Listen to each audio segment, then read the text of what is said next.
Hey, welcome to Scratching the Surface. I'm Jarrett Fuller, and this is my podcast about design criticism and practice.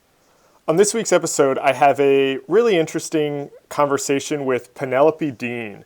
Penelope is an architectural theorist and critic, an associate professor in the University of Illinois at Chicago's College of Architecture, Design, and the Arts, and her writing has appeared in publications like Architectural Design, the Harvard Design Magazine, and Praxis. She is also the founding editor of Flat Out, which is a really interesting new independent magazine of architecture and design criticism. And what makes Flat Out so interesting, and we talk about this in our conversation, is that each contributor is asked to write to an invented character or archetype instead of in their own voice. So each issue is written by these characters named the inventor or the muckraker or the mortician. And Flat Out was designed by James Goggin, who was last week's episode. So these two episodes actually go really well together. There are two issues out now, and I've read both of them, and it's just so fun and unique and plays with form in a way that would be so easy to feel gimmicky, and it just never crosses that line. So Penelope and I talk about that and how they do that and where the concept for Flat Out comes from. And we also talk about her own background, moving from being a practicing architect to a more academic career. We talk about modes of writing and using the traits that are inherent in architecture or design to help frame and define the kind of critical discourse that should surround these fields, or that these fields should have.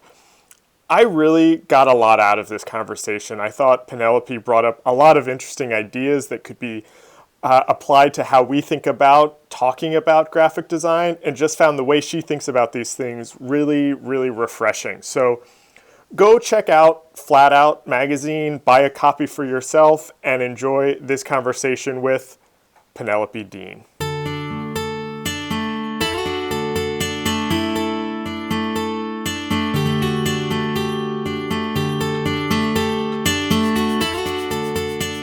I only recently discovered you and your work a couple months ago, and so I thought a good place to start is if we could kind of just go back in time a little bit to go through your background a little bit.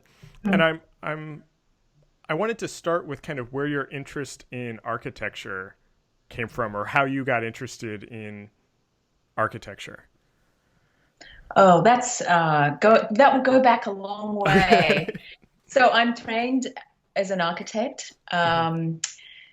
So my undergrad education was in architecture in Australia, in Sydney. Okay.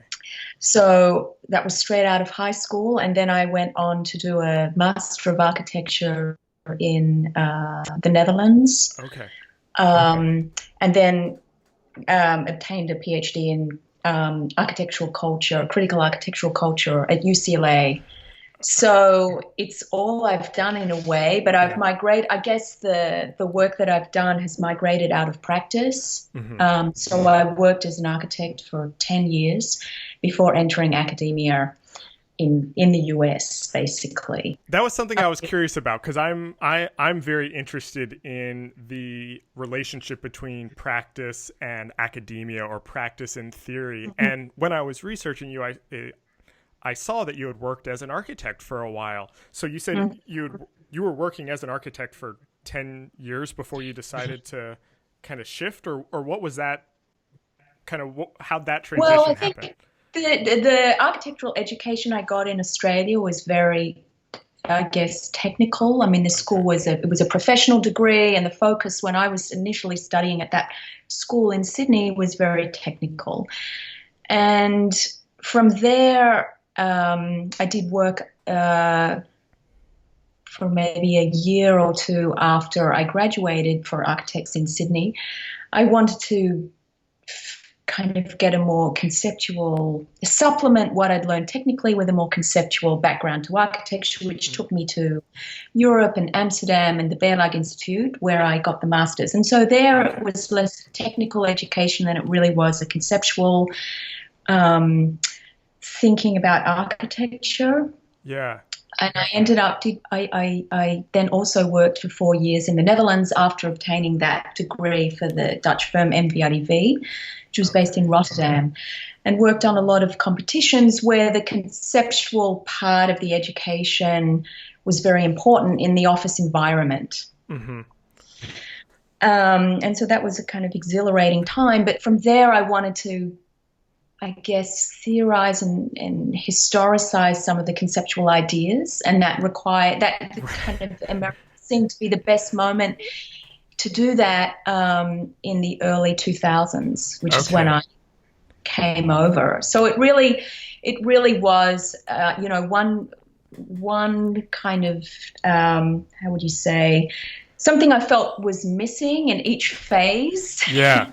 Push me to the next one. Right. I mean, that it's interesting for me to hear that, because some of my background actually kind of mirrors that in the graphic design world, I think, a little bit, and that my undergrad in graphic design was very technical and was very much kind of practice and process based. But I also always had this interest in the theoretical or conceptual side, which is kind of why I then went back to graduate school, was to try to find that. Was that interest in the conceptual something that you had always been interested in, or where did that come from in those kind of early years right after you had graduated? No, that's an interesting question. I mean, it's hard to say if it, I think it was just a basic curiosity, actually, and from things that I had been reading and discourses I was familiar with that were happening overseas. Yeah. And Australia was really, at that time, this is pre-internet we're talking about, right. and pre-social media, and so Australia felt very isolated from the rest of the debates. Right. I mean, it's certainly not the case now, and even the institution that I'm an alum of is not that kind of a place. So it was that kind of curiosity to know, well, where are these debates emanating from? I want to be exposed to them, and it's not going to come here. Right. To Australia. Right. And then I think also the discourses are very different, and they were certainly in the 90s when I went over to the Netherlands. The discourses were really very different in Europe than they were in the States. And I think also in mid-90s there was a lot of fascination with American theoretical and historical discourse. Certainly in Europe it was sort of a kind of moment where the two cultures were intersecting very nicely. And so it was sort of after working at MPRDV, I thought, maybe it would be interesting to go to the States and look at some of these issues in more depth in an academic environment. I've talked to a decent amount of architecture critics in this podcast, and I've always had a love of architecture in addition to graphic design. And something that comes up on the podcast a lot that I'd kind of like to pose to you and see if you have any thoughts on this. As an outsider to architecture, I've always been jealous of that rich discourse that architecture seems to have around the profession. There seems theory and criticism and a kind of very deep discourse around the profession seems much more encouraged than it does in graphic design. So I have two questions there. One, would you agree with that, or is that true, or am I kind of romanticizing that as an outsider? And then my second question is, if you have thoughts, if that is indeed true, why, what is it about architecture that encourages that kind of deep thought around the profession? Okay, so answer to the first question, yes, I think it's true. Okay. Answer to the second question is, I think it's largely because architecture is a much longer, has a longer history as a discipline, and graphic design, like the other design specializations, are relatively new. I mean, early 20th century phenomenon, if we understand them as professions. Right. Of course, illustration and has a longer history, but it's really early 20th century that interior, graphic, industrial design are recognized also as even, well, a little later than that, they become recognized independent of architecture. You see that a lot with architects doing graphic design, not Right. particularly well. So it's also, I think, to do with at what moment does the graphic designers become independent Right. and also um, see other ways of doing things which are independent. For example, not related to utility or function Right. or the tenets of modernism that architects laid out. Right. Yeah, that's really interesting. I've always thought a lot about, you can laugh at me as someone who's not involved in architecture at all if this is completely untrue.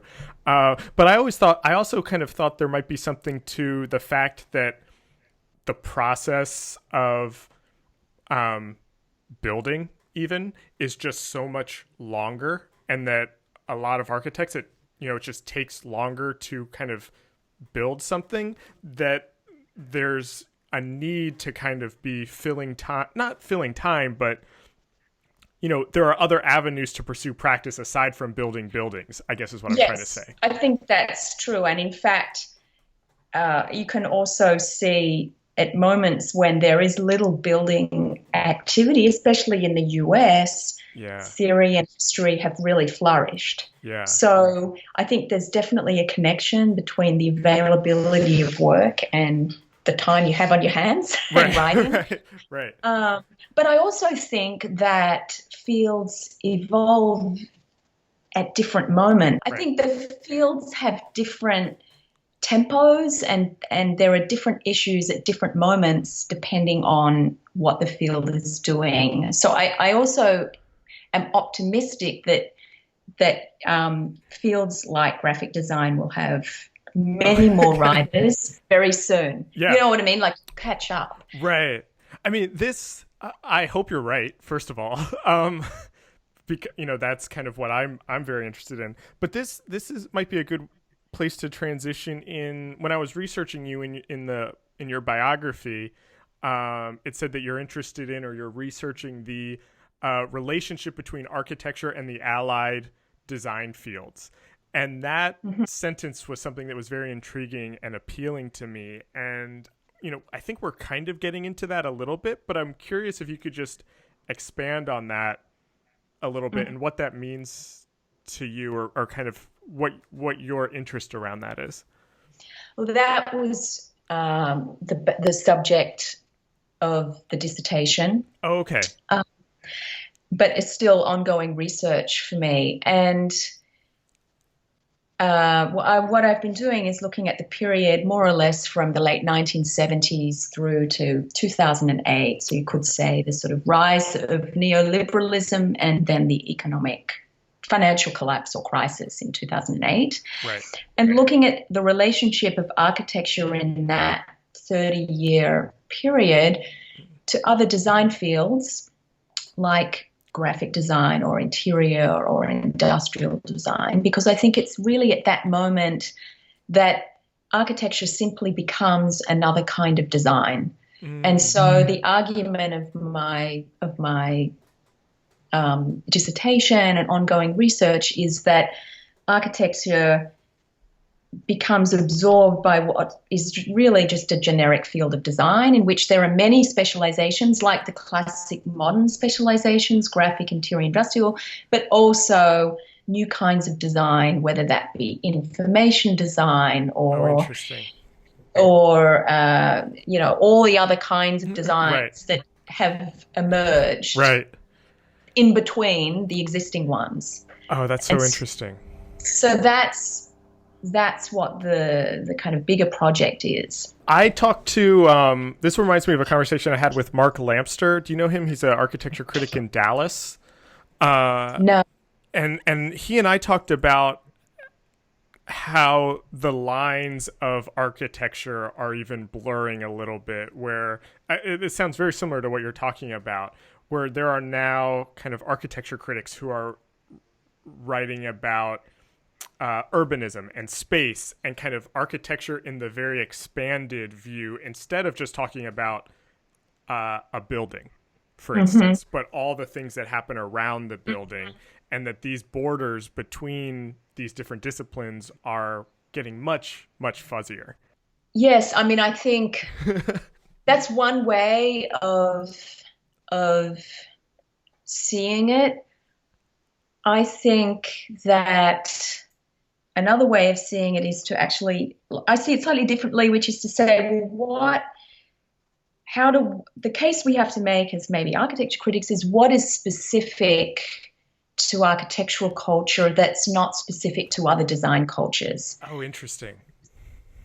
So rather than looking at things blurring together, I'm trying to look at, well, what makes it specific? Yeah. At the moment when you could say everything's not specific. Right. That's interesting. And I should clarify that term blurring together is my interpretation. Those are not his words. I just want to make sure. Okay. I don't want him to think that I'm putting words in his mouth. But that's kind of the essence of what we were talking about. But that's something that I think about a lot when I think about kind of trying to define what a graphic design discourse is, where it's actually surprisingly hard to define what graphic design is in a lot of ways.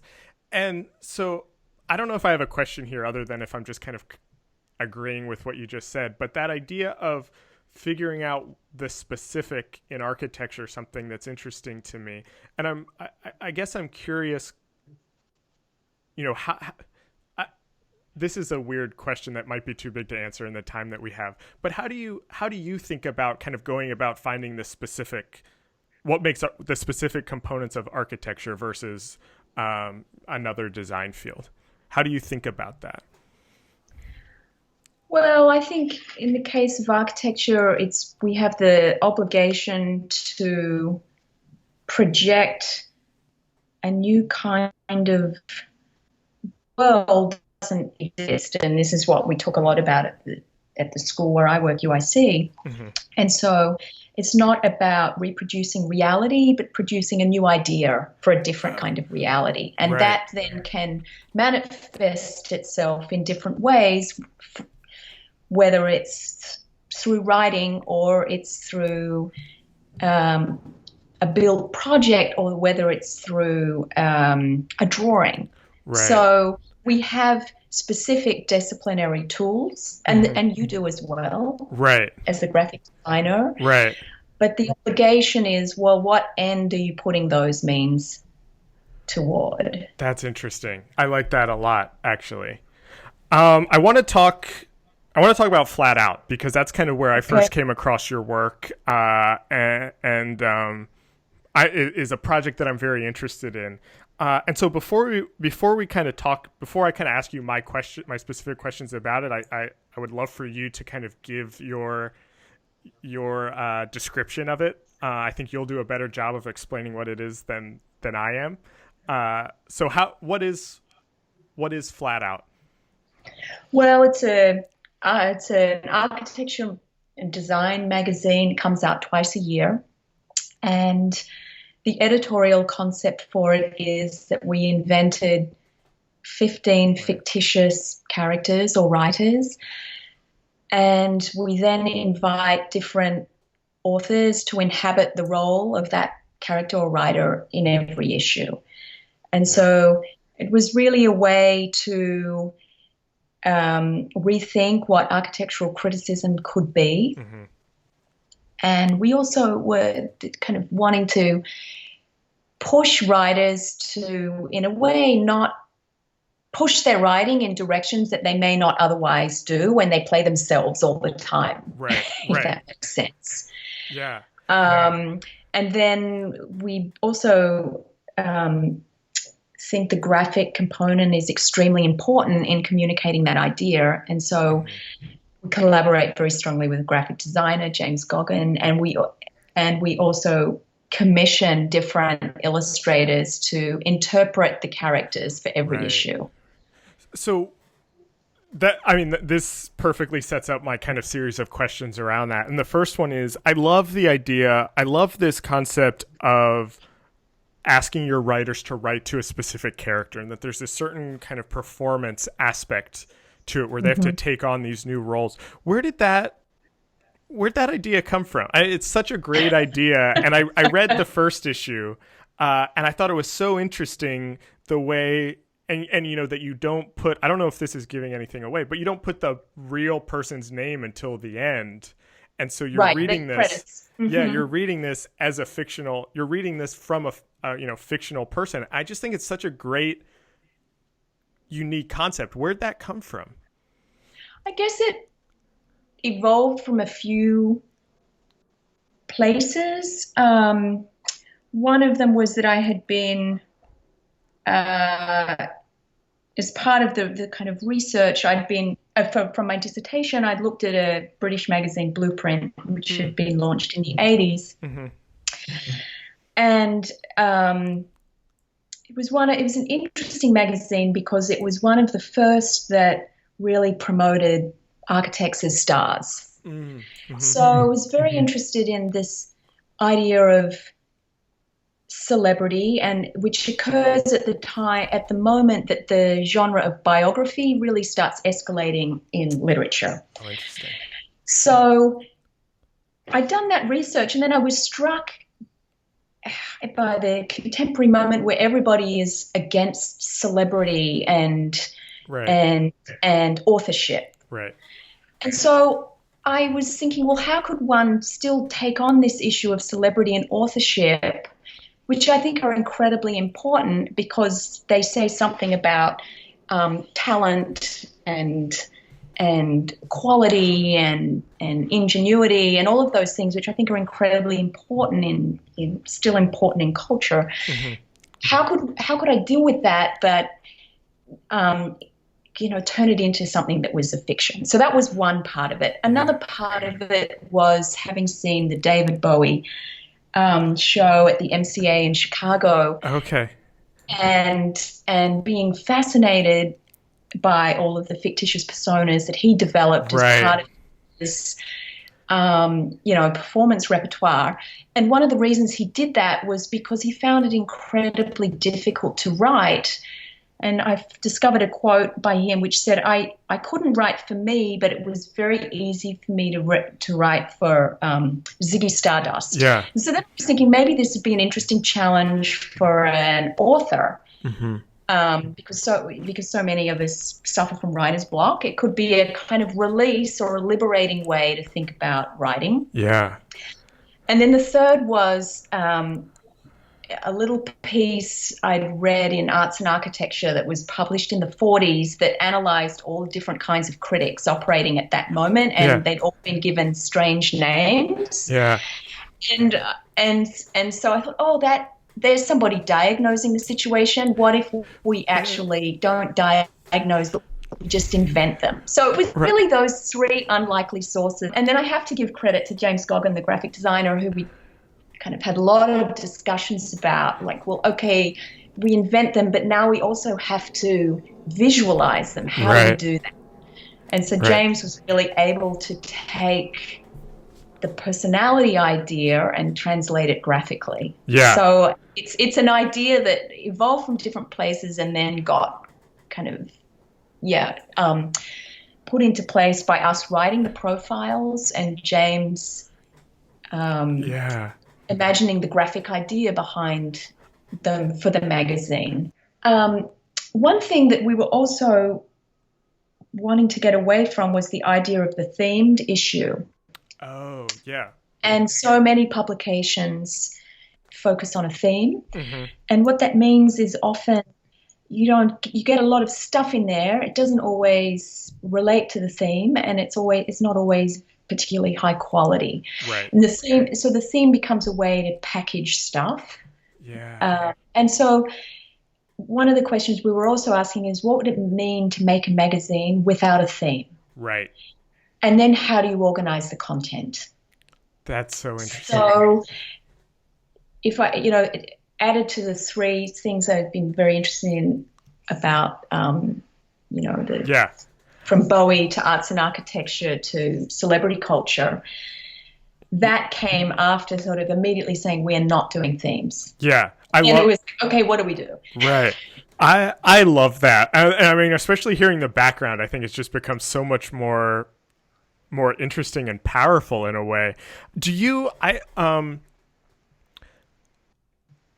do you give the writers subject matters to write about, or do they just have to Yeah. write to character about whatever they want to? In the back of each issue, there's a casting call Hmm. where we have write a profile Right, description of right. each character and a general interest area, and then we will specify length and tone or voice, but we don't prescribe subject matter or content. Okay. Eh, So we give the scaffolding right, um, without saying you have, but of course, like one of the characters is the muckraker, which is it's a well-known kind of right, type of writer. right. So there's some sense of what the obligation there is. Hmm.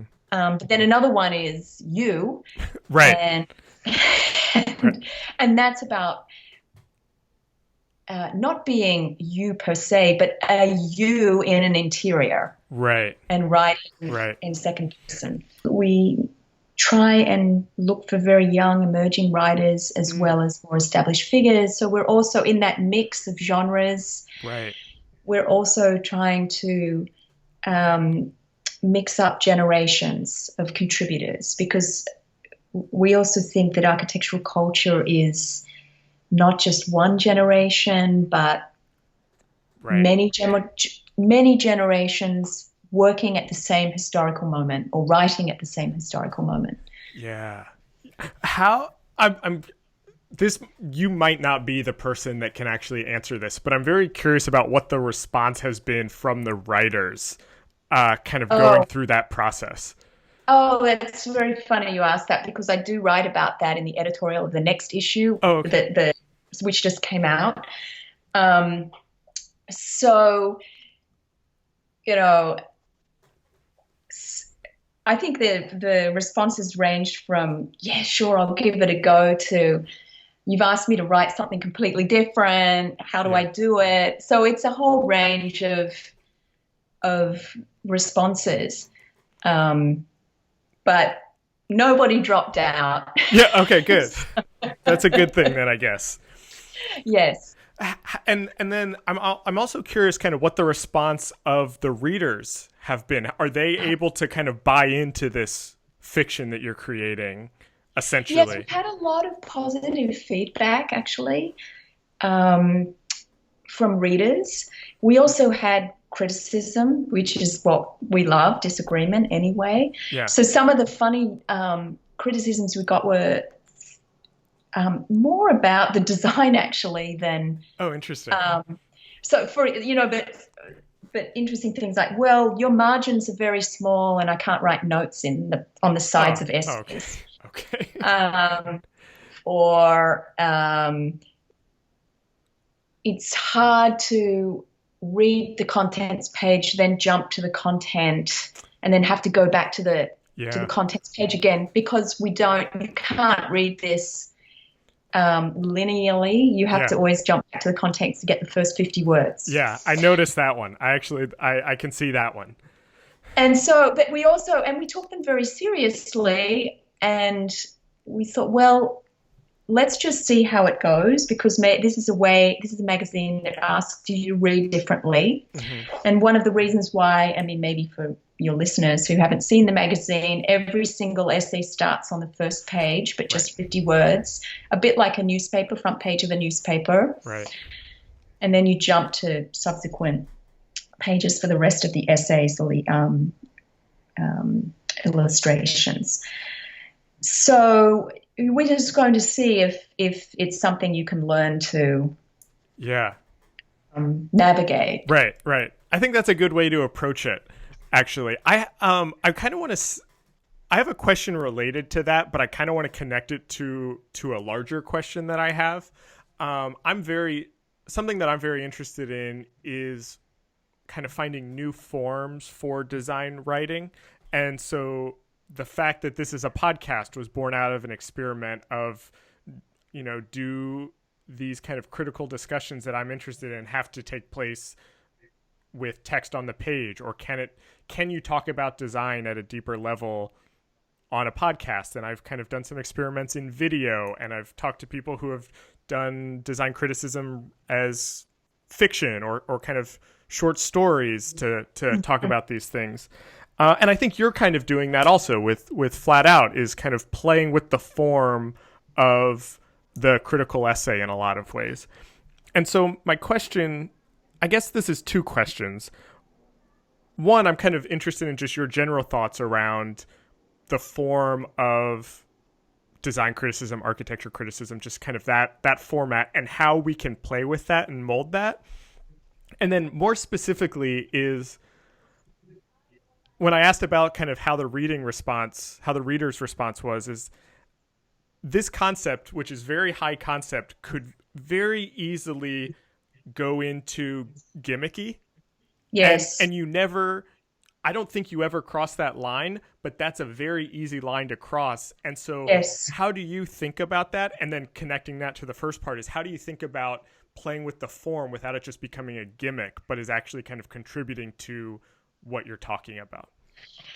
Yes, no, I mean, we're really aware of that, and that is a really fine line. Mm-hmm. And we also have heard that that we've managed to avoid that so far as well in some people. So that's good.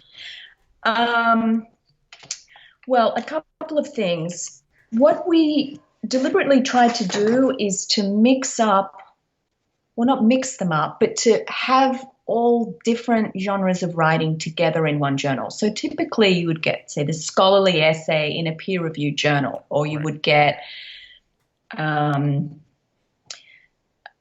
journalism in a newspaper or a magazine, or criticism somewhere else. Right. And so what we tried to do is to put all of those things in one magazine.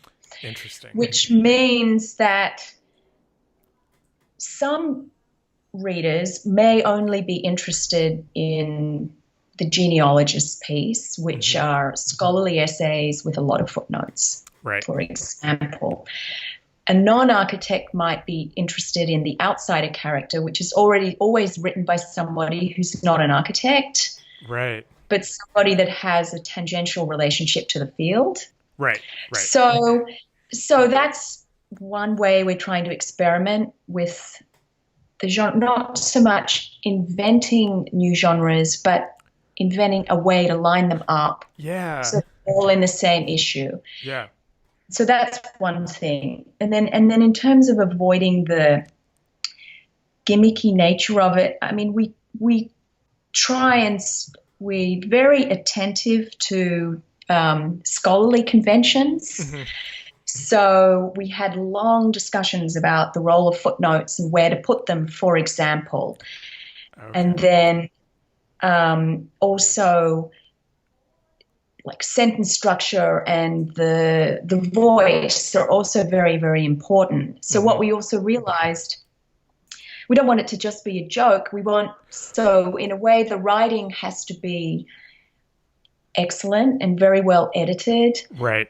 And the graphics have to be very, very good.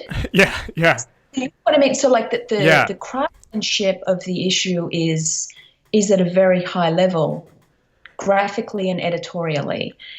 And we also, our content, we also want a range of very serious and then lighter, wittier pieces. Yeah, I mean, that's exactly what my next question was going to be, because that was the thing that I was most impressed by in the first issue, is how you were able to blend the very scholarly with humor or a very kind of popular writing, and that those could sit side by side, and that there aren't a lot of publications, if any at all, that can kind of have those sit next to each other and they feel okay next to each other.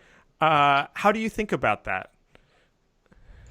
It's just one of those things we say, let's try it. Yeah. Okay. I mean, we're also, what we realized from going from issue 1 to issue 2 was that it was one thing to edit for content. Mm-hmm. It's another thing to edit for voice and tone in an architecture publication. And so what we found was in issue 2, we really had to develop our style sheets for every character and take notes all the time and sort of develop all of these rules so that we achieved a continuity between the mortician in issue 1 and the mortician in issue 2. So editorially it was very challenging, but it like kind of exhilarating. So what we also discovered in that process, and we really have to thank the writers for showing us this, is that it was possible for then one author in issue 2 to comment on the characters' comments in issue 1, even though they'd been written by somebody else. Right. So it was a totally different way of producing discourse. Yeah. Because you're playing the same role as somebody else, but it's a different person, obviously.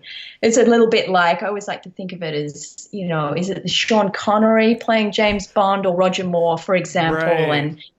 And so, obviously this is the kind of thing that TV writers do all the time in soaps, but at least they have the same actor playing the same character for more than one episode. Yeah. We only have them playing one episode. Right. So that was very, just eye-opening. Yeah. But also kind of raised the stakes of what we had to do with as editors. And I have to also say that I work with, it's not just me. There are a number of us editing, and each one of us does something better than all the rest. Yeah. So it's an amazing team. That's great. Thinking about that idea of kind of them being able to comment on the other one and mixing something that's very scholarly next to something that's, maybe more humorous, something that I'm really interested in, and hopefully, kind of one of the goals of this podcast is that I've found for graphic designers that a lot of the theoretical discourse that does exist is kind of relegated to the universities and to the schools and is written in this very kind of formal, kind of uptight, hard to understand manner. And that I found that there are a lot of people who are very interested in the theoretical discourse around design, but they just don't know how to get into it because it's this thing that lives off on the side. And I think it's interesting of kind of putting these things side by side can act as kind of a stepping stone into, maybe deeper, longer, more academic texts.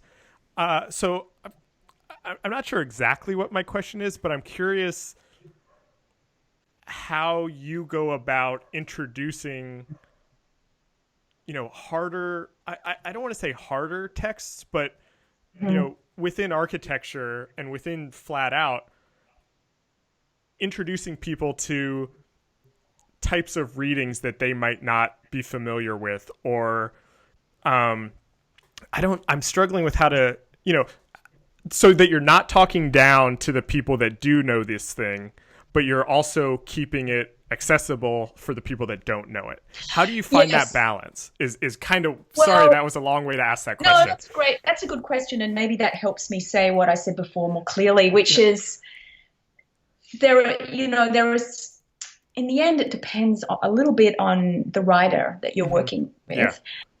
Yeah. Some people just have the knack and can do that in extremely elegant ways. Yeah.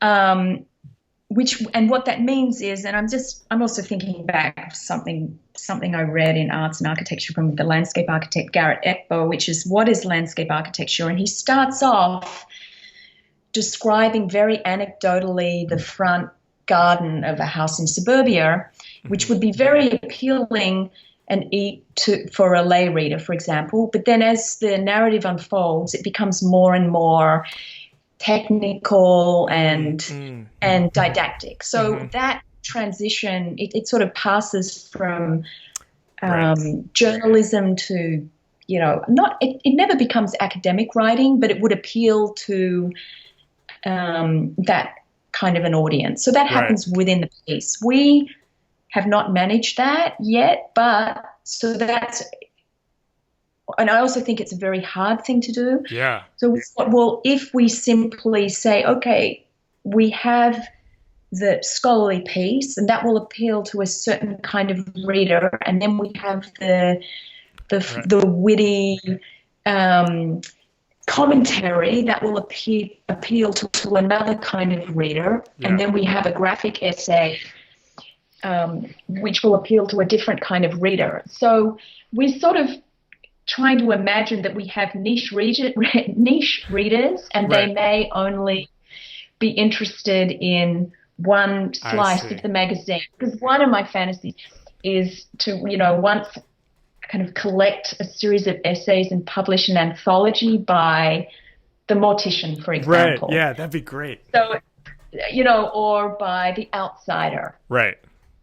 But that's just an idea for the future, but right. No, so that then the magazine kind of gets sliced in a different way. Yeah, that's really interesting. I have just a couple quick questions. These are questions that I ask everybody to kind of wrap up and kind of end the conversation. And this question I'm going to kind of ask you in two different ways, because this is a very graphic design question. And so I'm going to kind of ask you the graphic design version, but then also the architecture version. And I'm very curious, what are the issues, the topics, the subjects that graphic designers should be talking about right now, or what are the things that should be a part of that discourse? And so I'm curious what you think as someone who's kind of close to graphic design but is not a graphic designer, if you have thoughts on that. And then I'm also curious about that question for architecture, and what are the things architects are kind of grappling with right now, or architecture theorists are grappling with right now. Gosh, the graphic design question is very hard. Yeah, I know I said these are quick questions to end it, and then I ask you a hard question. I mean, I can think of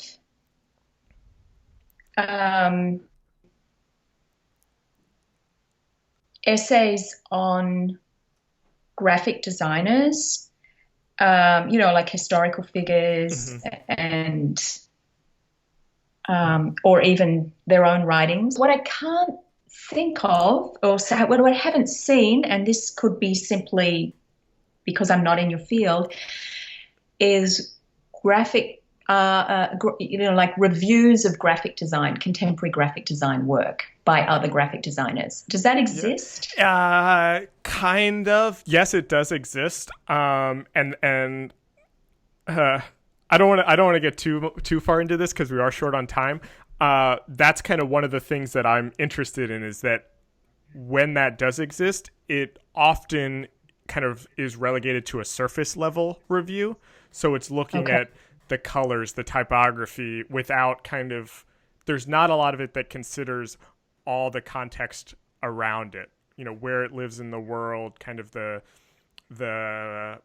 economics that it was born out of, those types of things, which is something, I'm saying this because that's the kind of thing I'm very interested in reading, and there isn't much of that.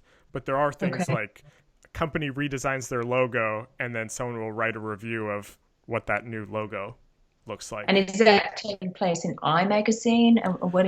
Yeah, in I, still a lot of online kind of publications. I honestly think a lot of that's getting less and less because people are just kind of tweeting about new stuff now. So people aren't even doing long form writing and graphic design as much at that kind of level. Mm-hmm. But I agree with you. I think that's actually a great answer. And then maybe I'll just answer your second question in relation to architectural criticism. Yeah.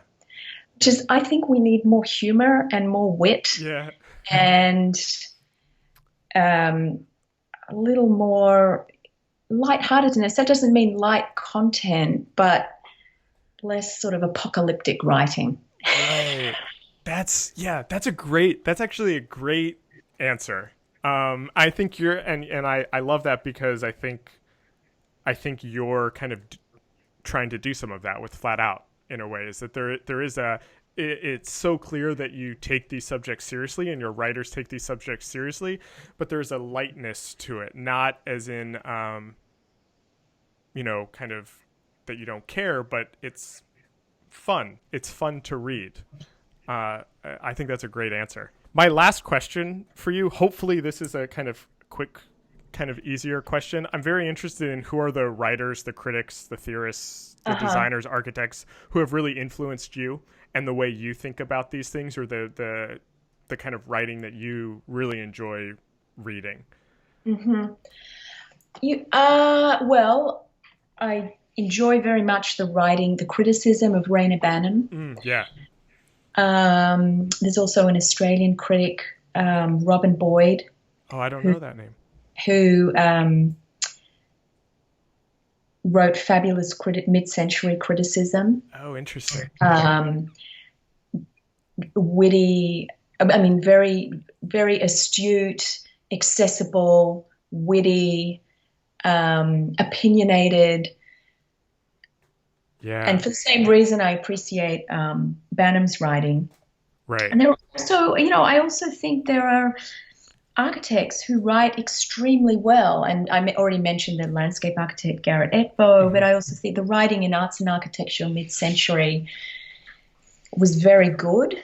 So that's also a go-to place for me. Yeah. And then more recently, there have been moments in publication culture that have been very inspirational, like Alessandro Mendini's editing of Domus. Oh, right. And the way in which he reinvented the editorial as a letter for the 2 years of publications he edited, late 70s to early 80s. So that's I would need more names come to me, obviously, after I've hung up. Right. Yeah, of course. I mean, everybody says that. I know that's simultaneously the easiest question to answer and the hardest question to answer. But I thought those were great, and Domus was a great one, who actually doesn't, that publication doesn't come up as often as it should on the podcast. So I think it's good to mention them.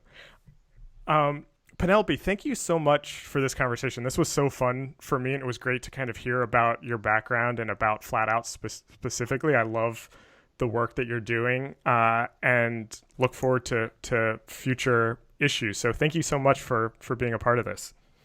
Thank you very much for having me. It was fun, and it's given me things to think about. This episode was recorded on October 18th, 2017. Our theme music is by Andy Borgasani. We're on Twitter and Instagram at Surface Podcast. You can find us on Apple Podcasts and SoundCloud, and at scratchingthesurface.fm. Thanks for listening.